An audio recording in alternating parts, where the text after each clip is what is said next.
Citizens Bank or Ally Bank? Which one's right for *U*? This video compares both to help you decide. Check the description for product links. Let's dive into their features, target customers, and key advantages. Citizens Bank is a full-service bank with a strong U.S. presence.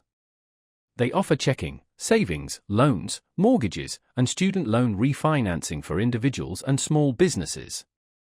Their mobile app has bill pay, mobile deposits, and budgeting tools, plus in-person support through their branch network. Citizens also provides tailored services for small businesses like business checking, merchant solutions, and cash management tools. Ally Bank is a leading online-only bank focused on convenience and high-yield savings. They offer interest-bearing checking, high-yield savings, and money market accounts, often with better rates than traditional banks. Ally has no monthly fees and nationwide access to fee-free ATMs.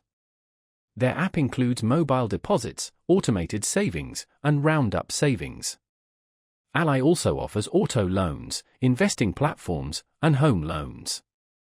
They appeal to tech-savvy customers who want digital efficiency and competitive rates. So, which bank is best? If you value a traditional banking experience with physical branches and comprehensive personal and business options, choose Citizens Bank. If you prefer online banking with high interest rates, no fees, and robust digital tools, Ally Bank is the better choice. Explore the links below to compare and find the bank that fits your financial goals.